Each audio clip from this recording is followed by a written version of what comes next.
한국 5대 사서에 남는 무궁화, 일본 대표 사서에는 수두룩. 지난번에 이어서 그렇다면 한국민족문화대백과 사전과 문화콘텐츠진흥원의 고려시대는 도대체 어느 나라 시대, 어느 시대이고 전 국민은 어느 나라, 어느 시대 전 국민인가? 답이 나옵니다. 집필한 데가 있어서 필자는 이웃나라 일본의 옛 문헌들을 들여다보았다. 아니나 다를까. 무궁화는 일본 최고이자 최고, 제일 오래됐고 최고, 고, 제일 높을고 시가집 만연집 751년 이전 출간에서부터 나온다. 화명 유치초 938년, 유치 명의초 1100년, 하학집 1444년, 절용집 1474년, 선전초 1536년, 고금 다도전서 1693년, 화단 강목 1681년, 농업전서 1697년, 대일본사 1715년 등등 무궁화는 일본 최고이자 최고의 백과사전, 국어사전, 오편, 다도서적, 꽃꽂이서적, 원예서적, 농업서적, 일본 통사에 빠짐없이 나온다. 특히 하학집 1444년 일본 사전 또는 옥편의 근화, 묵국에 나옵니다.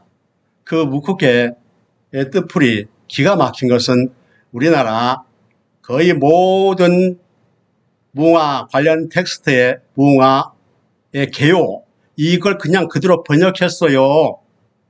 1444년 무로마치 시대 때 하학집 일본 사전을 그대로 번역했습니다. 그리고 또 1474년 절용집 무궁화 묵국의 뜻풀이도 번역한 겁니다. 자, 여기 그 증거를 잘 보십시오. 이들 무궁화 관련 일본의 각 분야 대표 고문헌들을 근거로 해설을 종합 요약하면 다음과 같다. 무궁화는 중국이 원산지인 낙엽감목이다. 일본에는 나라시대, 그러니까 715년에서 794년 무렵에 약용식물로 도래한 것으로 추정되며, 이게 공익사단 일본 약학계입니다. 그래서 제 책 두 얼굴의 무궁화의 미주편에 자세히 잘 나와 있습니다. 원문 참고하시고요. 해안시대 794-1192는 초기에 이미 토착화된 일본의 꽃이다. 무로마치 시대, 그러니까 실정이죠. 그래서 1333년에서 1573년까지 무궁화꽃은, 그때부터 무궁화꽃은 일본의 지사제, 그러니까 설사 멈추는 약이죠. 지사제, 소화제, 무궁화 나무 껍질은 고급 종이 원료와 무좀약으로 사용하였으며, 지금도 사용하고 있습니다. 지금도요. 일본 라쿠텐에 보시면 제일 최고급 종이 원료가 바로 무궁화 나무 껍질로 만든 종입니다. 차화로서, 그러니까 차화, 그래서 차 마실 때 최고의 꽃이 무궁화입니다. 나중에 말씀드리겠습니다. 진중한 대우를 받았다. 진중한 대우를 받았다. 자, 무궁화 껍질은 강인하여 에도 시대부터 종이 재료로 사용하였는데 당나무 종이보다 아름답다. 제 책, 두 얼굴의 무궁화 55페이지에 원어로 자세히 나와 있습니다. 에도 시대,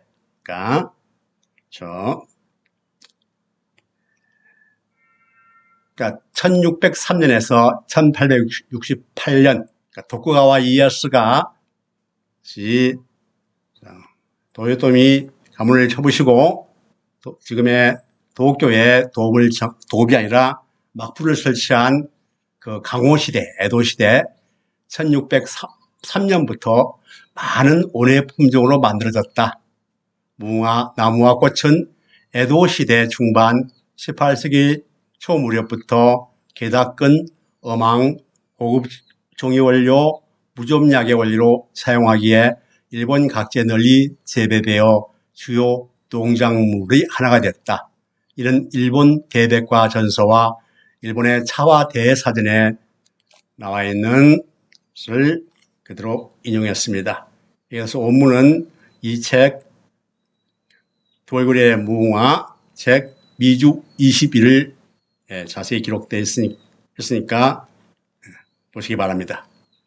삼국사기, 상류사, 제왕기, 고려사, 고려사 저료를 비롯 조선시대 그 이전 우리나라의 문헌에는 단 한자도 나오지 않는 무궁화가 일본의 거의 모든 분야 최고의 대표 문은 도체 이처럼 만발하고 있다. 그런데 한국학중앙연구원의 한민족 대백과 사전과 한국콘텐츠진흥원의 문화원형백과 국가문화상징 무궁화 설명편을 보자면 이런 엉터리가 없다. 일본 자료에 여기저기 등장하는 무궁화를 짜집게 해 한국의 것으로 둔갑시켰다. 특히 무궁화는 고려시대에는 전 국민으로부터 열광적 사랑을 받았으며 문학적, 의학적으로 진중한 대우를 받았다는 대목은 참담하기 그지없다. 일본 대백과 전서와 차와 대사전 등 일본 문헌에 무궁화는 무로마치 시대 때 진중한 대우를 받았다를 그대로 뺏겨 무로마치 시대를 감히 고려시대로 둔갑시키다니 일본의 신화, 신의 꽃을 대한민국 나라꽃으로 날조해내기 위해 진중한이라는 관여조차도 생자로 표절하다니 이러한 곡필은 국가관, 역사관을 떠나 지식인으로서 양심의 인간으로서 양심의 마지노선을 스스로 무너뜨린 만행이 아닐까. 과거 일제의 역사 왜곡보다 훨씬 심한 오늘날 한국 지식계의 자기 역사 왜곡이라는 폐륜적 범죄 현장을 목도하고 있는 듯해 마음 아프다. 책임져라.